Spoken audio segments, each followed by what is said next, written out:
और दूसरी जानिब हिना रब्बानी खर जो कि पाकिस्तान के मिनिस्टर हैं, स्टेट अफेयर के मिनिस्टर हैं, उन्होंने भी ये स्टेटमेंट पास की।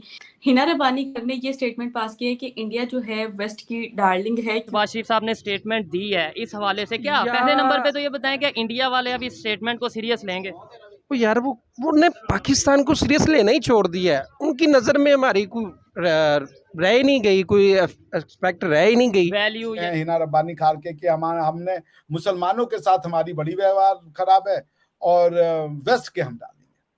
अच्छा, हम मुसलमानों से बहुत नफरत करते हैं, ये सच है। इसीलिए हम सीरिया को हर बार चावल बेचते हैं, दवाइयां बेचते हैं। इसीलिए हम तुर्की के जब वो भूकंप होते हैं तो हम शादियाने बजाने की जगह अपने आदमी बेच के उनकी मदद करने लगते हैं। तो पाकिस्तान को पड़ेगा ना, क्योंकि अगर ट्रेड बहाल हो जाती है तो ज्यादा फायदा तो पाकिस्तान को होने वाला है। अगर हम प्राइम मिनिस्टर शहबाज शरीफ की बात करते हैं तो कोई उनको इजीली ले नहीं रहा है। जब से उनकी हुकूमत आई है वैसे भी उनको अपने मुल्क की कंट्री के जो लोग हैं उन्होंने ही सीरियस नहीं लिया। इंटरनेशनल लेवल की तो बहुत अलग की बात है। ऐसा है ना कि सच्चाई जो है ना वो कभी छुप नहीं पाती है, और पाकिस्तान की जितनी भी हटगर्मी है या पाकिस्तान की एक्टिविटीज है वो कुछ भी नहीं छुप पाता है।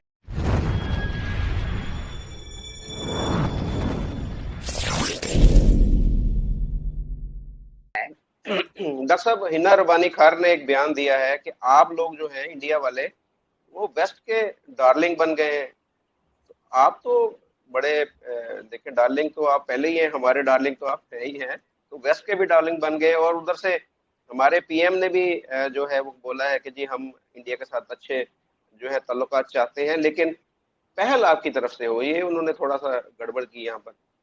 तो कैसे देख रहे हैं ये पाकिस्तानी जो चाह रहे हैं कि आपसे ताल्लुकात बेहतर हो, या जेलसी थोड़ी सी फील हमें हो रही है कि जी आपको जो वेस्ट है वो क्यों इतना प्रेफर कर रहा है, इसको आप कैसे देख रहे हैं कि पाकिस्तान बस ऐसे बयानबाजी करता रहेगा, कुछ आगे भी बढ़ेगा, कुछ स्टेप भी लेगा दोस्ती के लिए, या सिर्फ जेलसी होता रहेगा आपको देख के? देखिए, दो स्टेटमेंट है, दोनों को अलग अलग एनालाइज कर लेते हैं। पहला हिना रब्बानी खार साहब का कि we are the darling of the west, और नॉर्थ में जो है वो उनकी अच्छी फ्रेंडशिप है, आपकी और चाइना की बहुत अच्छी फ्रेंडशिप, यानी पाकिस्तान के नॉर्थ में चाइना हो गया और आपके ईस्ट में हम हो गए। और उन्होंने ये भी कहा कि हमारा मुसलमानों के साथ अच्छा व्यवहार नहीं है, इसलिए पाकिस्तान के साथ भी अच्छा व्यवहार नहीं है, और हम वेस्ट के डालेंगे। ये तीन कंटेंट है। आइए चलिए तीनों को एनालाइज करते हैं। आप चाइना के बहुत अच्छे दोस्त हैं, आप चाइना के इतने अच्छे दोस्त हैं कि चाइना ने आपकी $2 बिलियन $1 बिलियन देने की भी हिमाकत नहीं की, और आपको वर्ल्ड बैंक के पास जाना पड़ा और उनके ऐसे टफ कंडीशंस को आपको मानना पड़ा कि कल आपके यहाँ मैंने सुना है कि 20 रुपए लीटर आपके यहाँ फी लीटर यानी प्रति लीटर दाम बढ़ गए। तो चाइना मित्र तो वो होता है कि आपको अगर जरा सा भी कष्ट हो तो वो खड़ा हो जाए। क्यों नहीं दिया चाइना ने पैसा आपको? ये जो सीपेक जिसके की शादियाने आप बजा रहे हैं, ये आज तक आपको पता नहीं है कि ये सीपेक का डेट है या ये इन्वेस्टमेंट है। For all intent and purposes one can very safely deduce that it is debt. उसका कारण क्या है? चाइना आज तक जितने भी इस तरीके के इंफ्रास्ट्रक्चर प्रोजेक्ट किए हैं वो सारे के सारे डेट मॉडल पे थे। अगर आपने सीपेक बनवाया है तो हर आदमी बिजनेस करने से पहले हमारे यहाँ होती है बिजनेस वायबल रिपोर्ट, कि ये बिजनेस में जो आप करने जा रहे हैं इसकी वायबिलिटी क्या है, इसका कॉस्ट क्या है, रिटर्न क्या है, प्रॉफिटेबल है, नॉन प्रॉफिटेबल है, उसके बाद ही बिजनेस के आइडिया को फ्लोट किया जाता है। सीपेक में क्या बिजनेस आइडिया फ्लोट किया? कराकोरम से लेकर के गवादर तक की ये जो आई थिंक यही रोड है मेरे ख्याल से, जो रोड जाएगी, कितना फ्राइट है आपके पास, कितना आप सामान को एक्सपोर्ट कर रहे हो। बेसिकली आपने ये बनाया है कि चाइना का माल कराकोरम से होते हुए ग्वादर तक जाएगा। चाइना अपने माल को एक्सपोर्ट करने के लिए एक रोड बनाया, पैसे आपसे लिया, और आप बहुत करेंगे तो वो करेंगे इस कॉरिडोर के जो बगल वगल में जो वो है कोई और वो जो बनते हैं इंफ्रास्ट्रक्चरल, उसमें बिजली प्रोडक्शन हाउस, उसमें शायद आपका कुछ रोल हो, हालांकि वो भी उन्होंने ले रखा है। So basically China has made you पे फॉर इट्स ओन डेवलपमेंट। लेकिन वो है कि हमको रोड बना दें। आप 100 रुपए आपकी इनकम है और 10,000 का रोड आप बना रहे हो, उस रोड की लागत कहां से लगाएंगे आप? रोड बनाने के बाद वो इटर्निटी के लिए तो बनेगा नहीं, उसको तो मेंटेन भी करना पड़ेगा, वो पैसा कहां से लाएंगे आप? चाइना के ये मॉडल आप अगर पढ़ लेते हैं, हम्बन टोटा में यही हुआ, श्रीलंका में। चाइना ने, वो प्रेमदासा जी थे, चाइना ने कहा हम तुम्हारा इंफ्रास्ट्रक्चर प्रोजेक्ट लगाते हैं, और ये कोलंबो से लेकर के हम्बन टोटा तक एक क्लास वर्ल्ड क्लास रोड और वर्ल्ड क्लास पोर्ट बना देंगे और देखो क्या हो जाएगा। इन्होंने बेच दिया अपने लोगों को ये चीज इलेक्शन में आया कि देखिए हमारा इंफ्रास्ट्रक्चर प्रोजेक्ट बनना है, 1 लाख वर्ल्ड की रोड बनेगी, 1 लाख पोर्ट बनेगा। पोर्ट बन गई, उसकी कॉस्ट आई मान लीजिए 1 अरब रुपए, उसकी टोटल इनकम होती है 10,000 रुपए। इतना उनके पास ट्रैफिक ही नहीं है कि उसकी कॉस्ट का वो अब पूरा करवा पाए लागत। तो हुआ क्या कि चाइना ने ले लिया उसको 99 साल की लीज पे। तो आप क्या, आपका इतना बड़ा बिजनेस है कि आपका वो वाइबल ये प्रॉफिट है, मुझे नहीं पता कि आप इतना बड़ा पैसा चुकाएंगे कहां से, अगर ये सो कॉल्ड 50-60 बिलियन डॉलर का इन्वेस्टमेंट है या 90 बिलियन डॉलर का इन्वेस्टमेंट है, मुझे याद नहीं है, जिसमें से मैंने सुना है कि 2/3 इन्वेस्टमेंट हो भी चुका है। कहां से आप 90 में 60 बिलियन डॉलर वापस करेंगे? 50 बिलियन डॉलर इनकम क्या है? आप उधार लिए जा रहे हो, नौकरी आप कुछ करते नहीं हो, खाली उधार लेकर के कब तक आप काम चलाएंगे? आपका बेच रहे हैं ना चीजें अपनी, हमने अपनी चीजें बेचनी शुरू कर दी है। हम अपने पोर्ट भी बेच रहे हैं, अपने एयरपोर्ट भी बेच रहे हैं, सी पोर्ट भी बेच रहे हैं, सारा कुछ बेच रहे हैं हम जी। कब तक? तो खत्म होगा ना एक दिन। जब तक उसके बाद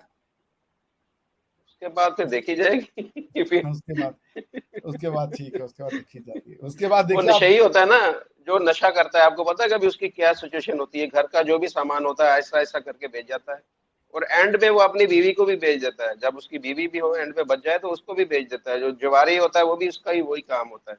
तो माजरत के साथ हमारे जो इस वक्त जो हमारी कोई पॉलिसी नहीं है पाकिस्तान के अंदर के ये जी कैसे हमने अपनी इकोनॉमी को कैसे बेहतर करना है, अपने मसाइल को कैसे टैकल करना है, लेकिन हमें ये है कि हमने कर्जा कैसे लेना है और उसकी वापसी कैसे है, ये भी नहीं हमने सोचा।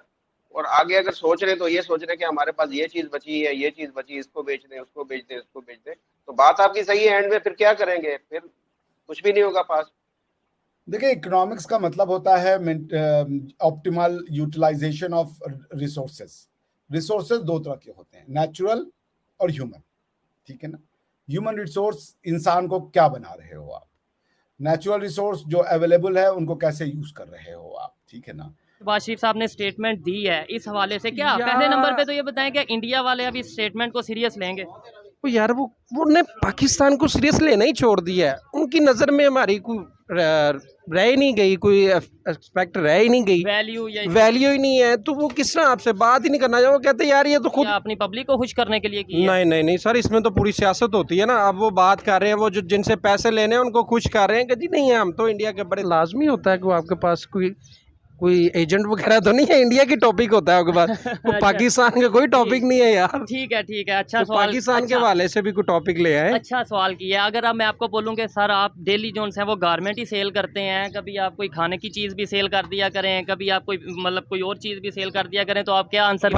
पर वही बात आ जाती है ना कि ऐसे हमने एक पायलट पकड़ा ना उनका, तो वो कहते हैं जो अपना 93,000 फौजी थे, फिर वो उनकी एग्जाम्पल देते हैं, वो तो हम हर साल 10 पायलट भी पकड़े तो उनके बराबर नहीं फिर पहुंच सकते। फिर वो कारगिल के देखो ना, वो कारगिल, आप सही कह रहे हैं, कारगिल का क्या हुआ था देखो, शारक पकड़ ली थी ना उनकी। अच्छा, पकड़ ली थी ना, ठीक है, और फिर उन्होंने छुड़वाई। फिर जाहिर सी बात है यार, आपको समझदार हैं आप। देखिए पब्लिक है ना, अब एग्जांपल दे रहा हूँ आपको यार, सियासतदान है ना, सियासत समझ आम आदमी को आ जाए तो वो तो सियासत ही नहीं है ना। और ये इतने बड़े बड़े हैं ये सियासतदान, मोदी जी। अपने देश की सुकून बहुत प्यारी होती है, अपने देश की तरक्की बहुत प्यारी होती है, अपने देश का इम्प्रूवमेंट और डेवलपमेंट बहुत प्यारा होता है, जो पाकिस्तान को प्यारा नहीं है। हर देश को अपनी जनता बहुत प्यारी होती है, अपनी आवाम बहुत प्यारी होती है, अपनी आवाम में अपने देश में रह रहे नागरिक बहुत प्यारे होते हैं।